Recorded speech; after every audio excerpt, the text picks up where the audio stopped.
Saudara, bagaimana sebaiknya redenominasi direalisasikan? Bank Indonesia bilang ini usulan mereka masuk ke daftar Prolegnas 2025-2029. Apa kemudian yang menjadi catatan jangan sampai redenominasi Indonesia berbuah gagal?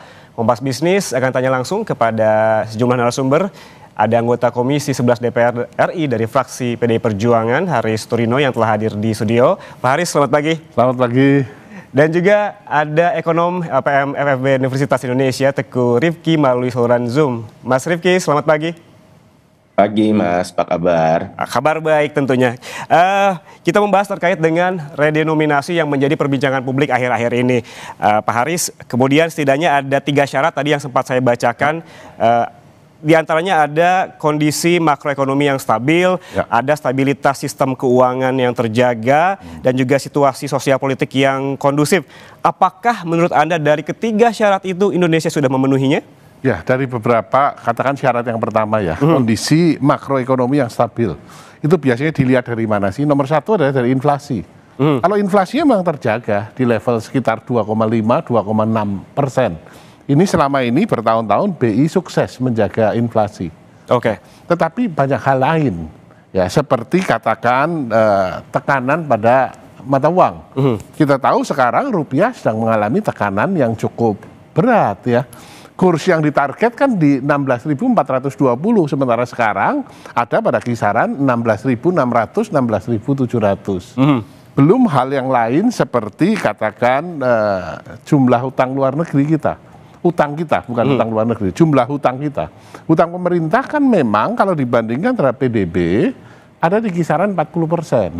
Tetapi jangan hanya dilihat itu, tetapi dilihat bahwa utang jatuh tempo berikut cicilannya itu 1.400 triliun dibandingkan dengan APBN kita di 3.600 triliun. Jadi artinya menurut Anda belum waktunya? 40%. Ya, 40% ini cukup besar bagi sebuah negara yang APBN-nya kemudian harus bayar utang dan cicilannya.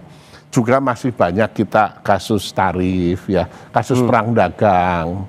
Sehingga kalau tadi BI mengatakan bahwa kerangka regulasi yang mau ditata lebih dahulu, fine, tidak ada masalah. Kerangka regulasinya karena kan MK menyatakan bahwa untuk melakukan redenominasi wajib menggunakan undang-undang. Ya. Jadi kerangka regulasinya ditata, sepakat. Tetapi bahwa pelaksanaannya ya nanti dulu. Tidak usah terburu-buru, prasyaratnya harus dipenuhi agar tujuannya tercapai. Kuncinya jangan terburu-buru ya Pak Haris ya. Tapi tadi yang dipaparkan terkait dengan kondisi makroekonomi yang stabil, stabilitas sistem keuangan, ini kan dua-duanya bisa dihitung karena ada angkanya. Kemudian di syarat yang ketiga soal situasi sosial politik kondusif, bagaimana ini menghitungnya? Nah, ini kan bisa dilihat dari katakan jumlah rakyat miskin, ya kan? Karena ini semakin banyak akan menimbulkan ketidakstabilan. Kalau sekarang dari angka yang dimunculkan oleh Biro Pusat Statistik, memang angkanya kan bagus ya. Tetapi realitas di lapangan kita lihat kan, PHK masih banyak terjadi di mana-mana. Dan masih ada sebagian besar masyarakat Indonesia yang memang membutuhkan bantuan pemerintah untuk bertahan hidup. Sehingga tentu ini bisa menjadi potensi terhadap ketidakstabilan sosial. Oke, saya tanya ke Mas Rifki. Tadi disebutkan jangan buru-buru, apakah Anda sepakat? Dan kemudian bagaimana juga 3 syarat tadi yang sempat kita ungkapkan ataupun kita bahas sebelumnya? Ya, jadi memang kalau kita bicara redenominasi ini kan bukanlah hal yang baru ya. Wacana ini kan sudah sempat dilontarkan beberapa kali sebelumnya. Bahkan selama pandemi COVID pun juga sudah pernah diutarakan ke publik wacana redenominasi ini. Nah, memang yang perlu digarisbawahi adalah kita nggak berada pada kondisi untuk melakukan redenominasi secara urgent gitu. Jadi urgensinya ini memang nggak pernah menjadi top priority untuk redenominasi.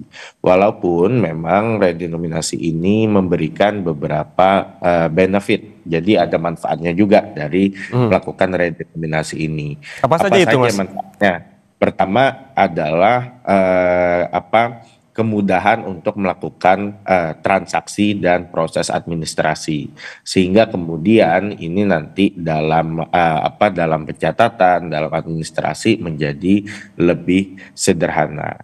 Lalu kemudian juga ini akan membuat biasanya kalau ada redenominasi itu mata uang yang besar pun juga menjadi tidak valid, yang nominalnya sangat-sangat besar. Nah, ini di beberapa negara memang terlihat berdampak positif terhadap penurunan tindak pidana pencucian uang atau money laundering. Dan ini juga memperkecil celah korupsi yang biasa menggunakan cash dengan nominal yang sangat besar. Tapi memang kalau kita lihat dari redenominasi itu sendiri, biasanya manfaatnya ini lebih ke arah psikologis, bukan ke arah fundamental. Jadi memang kalau ekonomi kita fundamentalnya sedang bagus, redenominasi pun ini nggak akan membuat lebih bagus.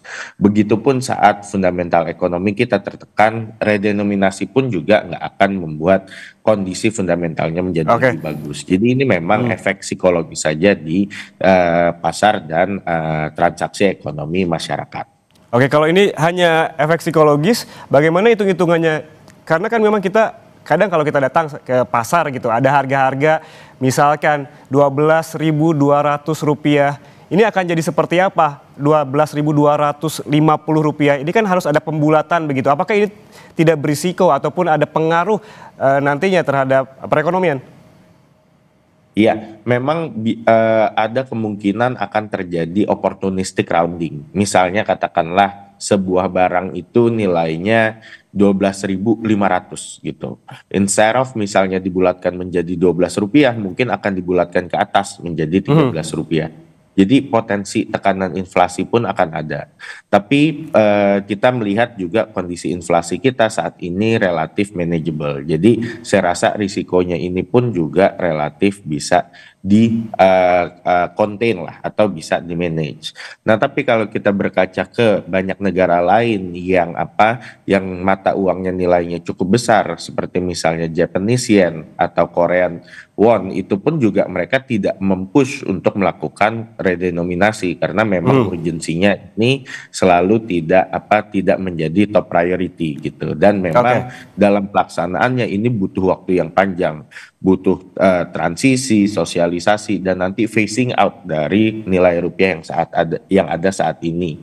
Dan memang sekarang banyak isu-isu yang lebih urgent, misalnya mengembalikan daya beli, lalu kemudian meningkatkan kelas menengah dan lain semacamnya, sehingga dalam konstelasi seluruh permasalahan ekonomi saat ini memang redenominasi tidak memiliki urgensi yang sangat tinggi. Tidak memiliki urgensi yang sangat tinggi. Ya. Anda sepakat dengan itu, Pak Haris? Sepakat sekali. Tadi kan dipaparkan ya bahwa ada 3 tujuan. Yang pertama efisiensi, jelas efisiensi, jumlah kertas lebih sedikit, jumlah kalkulator ya. Kalkulator di Indonesia itu kalkulator 12 digit. Kalkulator 9 digit itu tidak laku di Indonesia. Ya kan? Dengan redenominasi dipotong 3 nol, maka kalkulator 9 digit, laporan keuangan dari semua lembaga ya, ini akan lebih ringkas. Ya. Kemudian praktis terjadi efisiensi di sana. Tujuan pertama tercapai. Tujuan ketiga yaitu kredibilitas mata uang rupiah. Kan keren kalau $1 tidak lagi 16.700, tapi 16,7 perak per US dollar, kan lebih keren. Keren saja. Ya, tapi tujuan kedua meningkatkan stabilitas, meningkatkan daya saing, tidak ada itu. Berarti Anda setuju ini hanya efeknya psikologis saja? Iya, efek psikologis dan ya untuk keren. Sementara kompleksitasnya luar biasa. Zaman dulu tahun 80-an, tahun 90-an kita terima gaji kan kita di amplop ya ada duitnya. Nah sekarang kan enggak, ting duit masuk seperti itu. Transfer. Tentu yang dirubah bukan hanya fisik uang ya. Tetapi juga sistem pencatatan diperbankan, ya. Yang simpel aja kartu tol, yang isinya sudah 1,5 juta katakan, ya kan? Ini kan tinggal 1.500. Ya, demikian pula kris, demikian pula transaksi dikatakan di marketplace, demikian pula kris, demikian pula katakan harga saham, belum lagi kripto yang patokannya mata uang rupiah, belum lagi mata uang virtual lainnya, kompleksitasnya besar sekali. Oke, banyak sekali angkanya di belakang, apalagi kita melihat saham dan juga yang harus dirubah dalam waktu yang serempak ketika diputuskan kan, dan ini akan mempengaruhi menimbulkan kompleksitas yang besar sekali. Kalau gagal mengelola ini, akibatnya seperti yang dilakukan Argentina gagal, seperti yang dilakukan Zimbabwe gagal. Ini kan kita tidak mau seperti itu. Sementara sasarannya, tujuan yang ingin dicapai hanya efisiensi dan katakan keren. Kalau keluar negeri nih kurs kita 16,7 bukan 16.700. Nah, tetapi apakah itu meningkatkan yang lain? Tidak. Agar tidak terjadi seperti Zimbabwe, Mas Rifki, apa yang perlu diantisipasi sebetulnya? Iya, ini yang perlu diantisipasi adalah pertama kredibilitas. Seberapa serius pemerintah melakukan redenominasi ini? Karena selain di planningnya yang nanti akan super kompleks, implementasinya pun akan super kompleks. Nah ini komitmennya harus 100%. Jadi nanti pemerintah juga perlu menyiapkan planning bagaimana memphase out. Lalu bagaimana membuat semua uang yang sudah ada saat ini menjadi invalid. Dan proses transisinya seperti apa. Ini perlu memakan bertahun-tahun. Dan potensinya bahkan mungkin melewati satu siklus periode politik gitu. Jadi kalau ini juga perlu diantisipasi. Misalnya nanti pergantian pemerintahan tahun 2029. Apakah ini tetap akan menjadi prioritas atau enggak? Karena kalau prioritasnya berubah, ini akan gagal. Seperti yang dilakukan misalnya di Brazil atau Zimbabwe, atau pernah Turki beberapa kali pun tidak selalu sukses. Ini karena komitmennya tidak 100%. Jadi memang urgensinya tidak terlalu tinggi, tapi saat implementasi kemudian ini perlu effort dan skala yang cukup besar. Nah ini perlu dipastikan bisa terjamin sampai nanti phasing out dari rupiah baru atau redenominasi baru ini betul-betul selesai 100%. Oke, Mas Rifki, apakah negara kita ini perlu belajar kepada mereka negara-negara yang sudah berhasil, termasuk yang gagal begitu, agar nantinya tidak sampai ada lonjakan inflasi? Tentu, jadi memang makanya ini sudah banyak kasus yang berhasil, banyak kasus yang gagal. Kasus yang gagal ini beberapa negara, misalnya Brazil, Argentina, Turki pun juga pernah gagal. Tapi juga beberapa negara yang berhasil itu seperti ada Hungaria, Latvia, negara-negara yang yang mau join European Union itu mereka berhasil untuk kemudian melakukan redenominasi. Di semua episode tersebut nggak ada yang periodenya sebentar. Ini komitmen yang cukup panjang dan memang membutuhkan dari tahap planning hingga implementasi itu kompleksitasnya sangat tinggi. Nah ini banyak sekali yang bisa dipelajari dan mungkin kita juga bisa mengukur dari sini. Kita siap nggak? Kita mampu nggak untuk melakukan komitmen redenominasi skala besar tersebut? Oke, Pak Haris, apa saja yang perlu dipelajari dari negara-negara baik yang sudah berhasil maupun yang gagal begitu? Tadi disebutkan risikonya ada lonjakan inflasi. Poin-poin penting apa yang perlu negara kita ambil dari negara-negara yang sudah berhasil dan gagal agar terjadi hal tersebut? Ya, prasyarat awalnya harus terpenuhi dulu. Tadi katakan kestabilan sistem keuangan, kemudian kondisi moneter yang juga stabil, dan kondisi sosial ekonomi yang stabil. Tanpa ada kestabilan ini, belajar hanya menambah ilmu, dan ini tidak pas kalau dilaksanakan di Indonesia dengan terburu-buru. Kita tahu prioritas Presiden Prabowo kan pertumbuhan ekonomi 8%. Ya itu dulu kita capai lah. Arahnya adalah seluruh kekuatan bangsa diarahkan untuk mencapai ke pertumbuhan ekonomi yang cukup tinggi agar kita tidak terjebak ke middle income trap.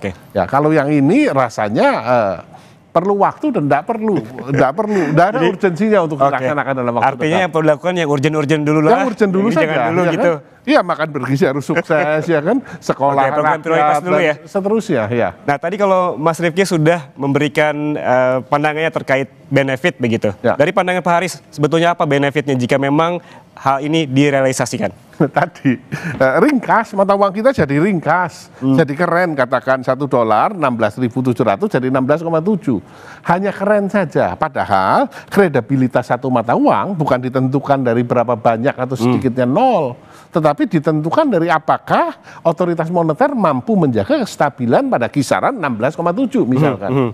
Ini jauh lebih penting dibandingkan hanya menghilangkan nol saja. Ya, di samping efisiensi dan kredibilitas, jelas bahwa redenominasi tidak akan membuat bahwa inflasi lebih stabil, bahwa kemudian daya saing meningkat, tidak ada urusannya dengan itu. Tadi yang sempat saya baca juga adalah salah satu benefitnya atau keuntungannya adalah menghemat tinta. Ya, betul. Kertasnya berarti kan ada penghematan. Ya, kertasnya lebih sedikit, ya kan? Karena kita tidak nulis nol sedemikian banyak. Betul. Turki motong 6 nol loh. Ya, dan di Zimbabwe motong nol juga banyak sekali. Nah, tentu kalau nolnya terlalu banyak ribet ya, sehingga efisiensi tercapai betul. Ya, akan tercapai, tetapi untuk mencapai ke sana dalam jangka pendek terjadi satu kompleksitas yang luar biasa yang menimbulkan biaya yang tidak kecil. Bukan hanya mencetak duit. Tadi saya katakan juga di mata uang yang sifatnya virtual kan. Catatan kita di bank, harga saham, laporan keuangan perusahaan kan ini harus dirubah semua. Yang satu pertanyaan juga, bila ini terrealisasi, berarti kan memang harus mencetak uang yang baru begitu. Masa transisinya akan seperti apa? Ya harus dilakukan pendampingan, mata uang lama katakan dengan mata uang baru harus berlaku. Misalkan yang baru dimunculinya angka 100.000 itu 100,000 kecil sekali seperti itu. Supaya tidak menimbulkan dampak psikologis yang di kalangan masyarakat yang paling bawah. Itu dulu mulai disosialisasikan ya. Kemudian baru munculkan mata uang yang baru yang benar-benar 100.000 ditulis Rp100. Mas Rifki, kalau dari Anda, kalau belajar dari negara-negara yang sudah berhasil begitu, masa transisinya seperti apa? Dari tadinya ada 0, misalkan 3 bahkan lebih begitu jadi dipangkas? Iya, sebetulnya yang perlu dilakukan sosialisasinya adalah pertama itu di kelompok masyarakat atau golongan usaha yang sangat menggunakan cash ya. Jadi misalnya di UMKM, lalu usaha kecil, transaksi harian, itu yang paling banyak menggunakan cash. Itu perlu diberikan sosialisasi bagaimana transisi, planning transisinya. Apakah nanti diberikan uang kertas baru gitu, lalu kemudian nanti ada grace period, misalnya 3 tahun, 5 tahun, nanti mata uang lama kemudian tidak berlaku. Lalu kemudian juga perlu dikomunikasikan strategi coexistingnya gitu. Saat diluncurkan mata uang baru, berapa lama mata uang lama ini masih berlaku?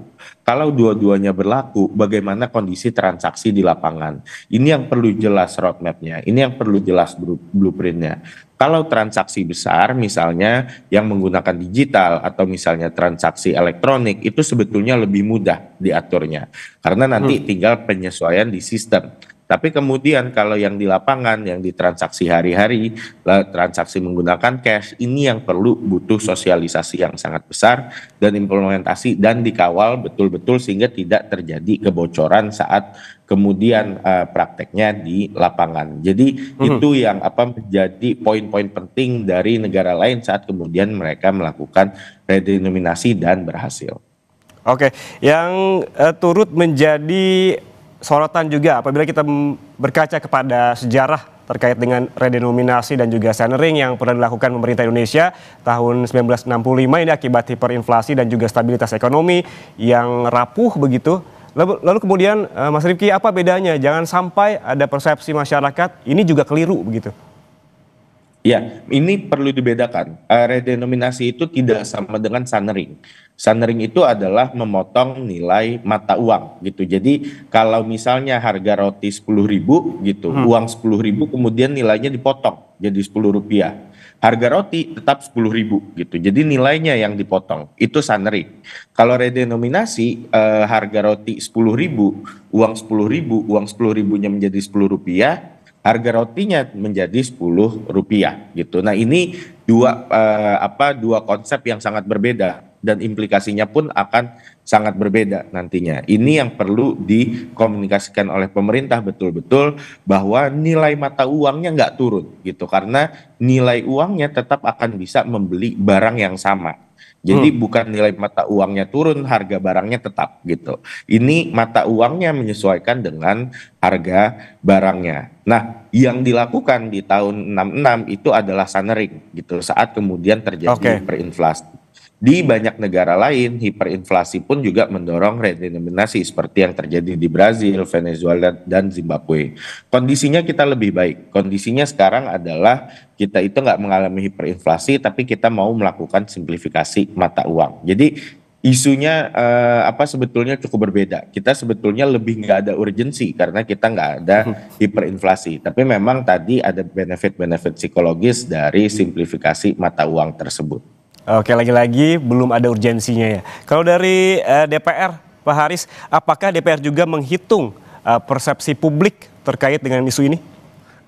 Kami baru tahu dari media beberapa hari lalu ketika kemudian Kementerian Keuangan meluncurkan PMK 70 tahun 2025 yang ditetapkan di 10 Oktober dan baru diundangkan ya di awal bulan November. Kami baru tahu bahwa di dalam kerangka regulasinya ya itu ada rencana tentang perubahan harga rupiah atau redenominasi, rencana RUU tentang ini sehingga belum pernah dibahas dengan kami di Kapan rencananya dibahas? Sudah ada jadwal?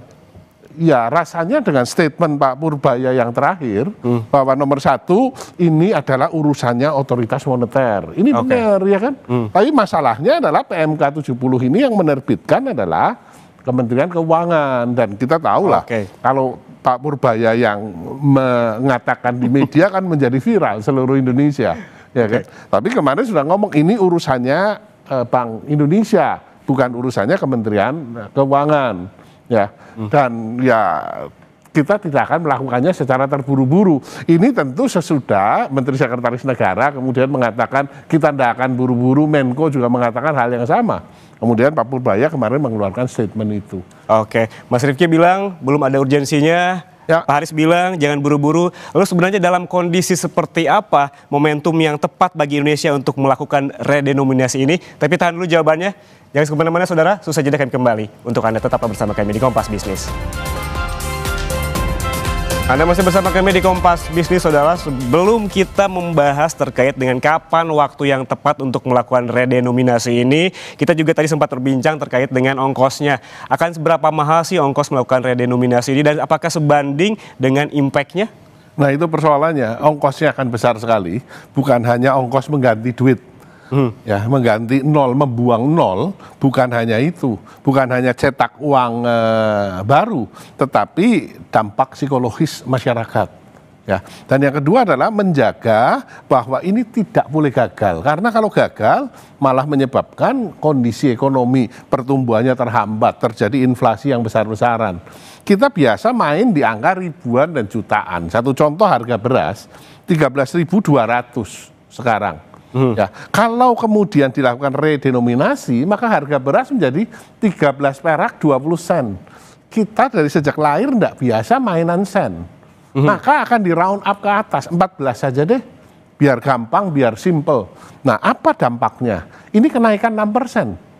Sehingga akan memicu inflasi. Nah, ini yang kudu dijagain, belum lagi kompleksitas. Menurut saya tadi di masyarakat UKM dalam bentuk uang yang baru ya, kemudian di sistem back end-nya juga ini akan butuh biaya yang cukup besar untuk melakukan sinkronisasi dalam waktu yang sangat singkat. Sementara benefitnya tidak terlalu besar. Oke, kita berbicara soal tadi ongkos, ada catatan yang kami dapatkan begitu, Pak Haris, soal biaya transisi. Tadi kita bicara soal transisinya, kita sekarang bicara soal biayanya yang harus dikeluarkan oleh pemerintah, perbankan, pelaku usaha dan juga masyarakat ini tidaklah kecil. Jadi menurut Anda ini gimana nih? Jadi semua lini nih yang harus mengeluarkan biaya jadinya. Iya, jadi katakan semua perjanjian dagang, simpenan di bank dan seterusnya. Ini kan tentu yang ada kaitannya dengan rupiah, kan angkanya harus dibuang nolnya. Dan ini kan supaya tidak menimbulkan nanti moral hazard di belakang ya. Ini kan harus disepakati dan dilaksanakan dengan sedemikian baik ya. Tanpa adanya ini, maka biaya psikologisnya akan besar sekali. Sementara kembali lagi manfaatnya hanya keren saja, manfaatnya hanya efisien, ya nolnya hilang 3, itu saja. Oke, terakhir Pak Haris, ini penegasan hitungan Anda. Sebetulnya kapan Indonesia siap dengan redenominasi? Ini jadi pertanyaan yang tidak gampang. Ya, menurut saya adalah kerangka regulasinya kalau mau ditata, monggo kita bahas dulu RUU tentang redenominasi. Tidak apa-apa dibahas sambil dilakukan sosialisasi kepada masyarakat. Sambil secara perlahan kita sudah mulai ngajarkan kepada masyarakat, ya, dengan tadi di resto katakan harga 20.000, 20K dan seterusnya. Mulai disosialisasikan pelan-pelan, kemudian mata uang juga sudah mulai digeser pelan-pelan, 50.000, 50 titiknya diganti koma, 000 kecil, ya, secara bertahap. Nah, setelah memang kondisi prakondisinya siap, oke, kita jalankan. Ada kondisi, ada prakondisi yang sebetulnya yang perlu dipikirkan untuk kesiapan terkait dengan pengaplikasian redenominasi. Ya, jangan sampai redenominasi ini akan mengganggu stabilitas pemerintahan Pak Prabowo. Terima kasih Pak Haris atas waktunya bersama kami di studio Kompas TV, dan sebelumnya tadi melalui saluran Zoom sudah ada ekonom LPM FEB Universitas Indonesia Teguh Rifki. Terima kasih sekali lagi atas waktunya bersama kami